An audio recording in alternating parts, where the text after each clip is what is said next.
14, verse 1 to 9. And while you're looking for your scripture, we can just meditate our hearts on prayer. Father, in the name of Jesus, I come before you, O God, as humbly as I know how, to give you thanks and praise, O God, because you're worthy, God. Lord, I ask that you do less of me and more of you. Lord, your word said you've given me the tongue of the learned to speak a word in season, O God. And so, God, I give you thanks and praise that it's not my word, but your word, God. And that it's not me, but it's all about you. And Father, I thank you that the hearts and ears may be open and receptive to receiving your word, that change may be effected in this place today. And God, I give you thanks and I give you praise in Jesus' name. Amen. Amen. If you have your word, Mark chapter 14, verses 1 through 9, we begin to read. After 2 days was the feast of the Passover and unleavened bread. And chief priests and the scribes sought how they might take him by craft and put him to death. But they said, not on the feast day, lest there be an uproar of the people. And being in Bethany, in the house of Simon the leper, as he sat at meat, there came a woman having an alabaster box of ointment of spikenard, very precious. And she brake the box and poured it on his head. And there were some that had indignation within themselves, and said, why was this waste of the ointment made? For it might have been sold for more than 300 pence, and have been given to the poor. And they murmured against her. And Jesus said, let her alone. Why trouble ye her? She hath wrought a good work on me. For ye have the poor with you always, and when whosoever ye will, you may do them good. But me you have not always. She hath done what she could. She is come aforehand to anoint my body to the burying. Verily I say unto you, wheresoever this gospel shall be preached throughout the whole world, this also that she hath done shall be spoken of for a memorial of her. Our theme is preparing him for destiny. But the title and the thing that I need you to think about is, what are you bringing to the table? In the beginning of this chapter, we find the chief priests and the scribes plotting on how they would send Jesus to his death. However, they knew that if they tried such a thing during the Passover, they would cause an uproar of the people. How many of you know that there is always more than one preparing you for destiny? While the priests were plotting on Jesus, he was sitting at the table at the house of Simon the leper. And this woman comes in carrying a box, an alabaster box of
fasting was provision.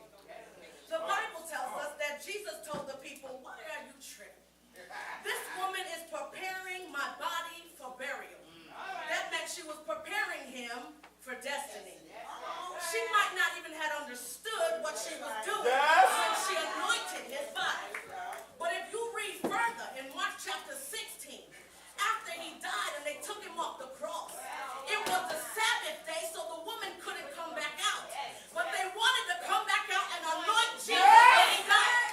But they didn't have to do that because he was anointed beforehand. They didn't have to anoint Jesus after he died. But Jesus knew by the time they got there, he had already risen for us. That he was already risen for our good. She didn't understand what she was doing, but she was preparing him for destiny. I want you to understand that spikenard was a pure oil, and it had a distinct and strong smell. So Jesus, knowing that he was not going to stay in the death, knowing that he would not stay in the grave, there could not be a stench on his body. So when he died smelling good. And when he rose smelling good. And he did it for you. But what are you bringing to the table?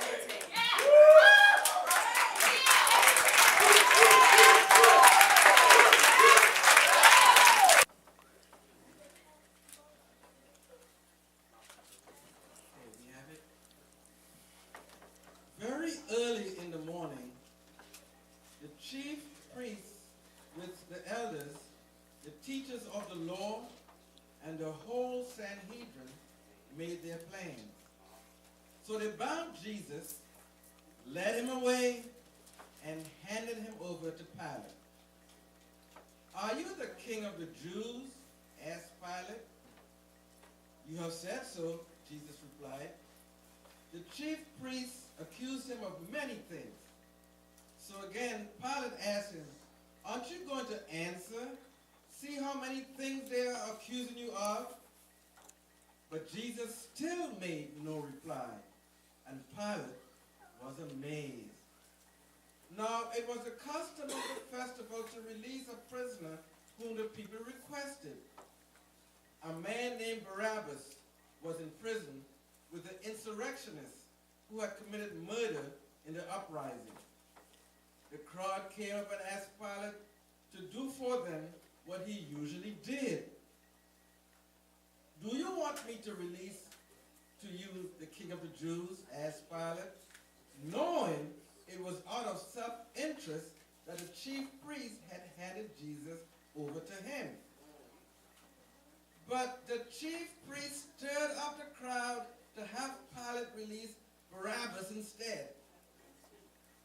What shall I do then with the one you call the king of the Jews? Pilate asked them.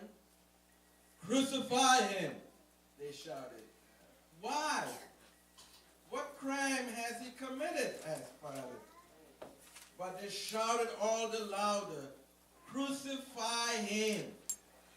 Wanting to satisfy the crowd, let me read that again. Wanting to satisfy the crowd, Pilate released Barabbas to them. He had Jesus flogged and handed over to be crucified. The word of the Lord has been read.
just indulge me for a little bit.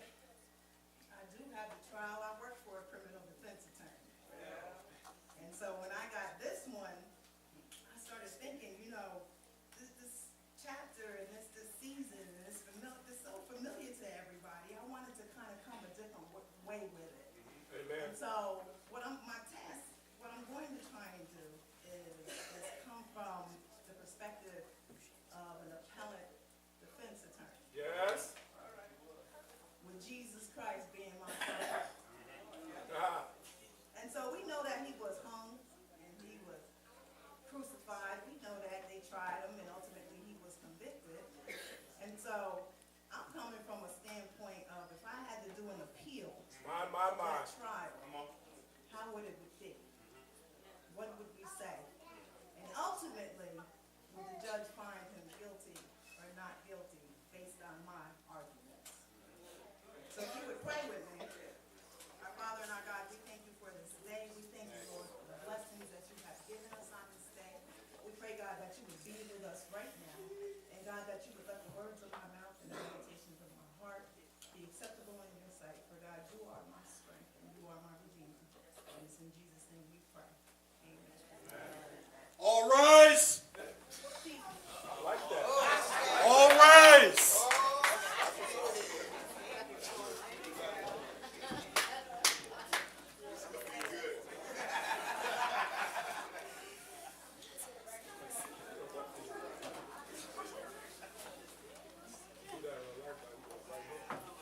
This is the case on appeal, oral argument, March 13th, 2013, case number 12A00001969. In the matter of People versus Jesus Christ, Yes. Honorable Paul Douglas Durite, Court of New Progressive, Rita M. Worthington for the appellant, Jesus Christ. You all may be seated.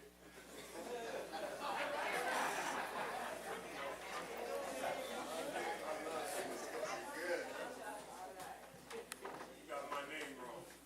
My name is Judge Cut 'em Loose Bruce.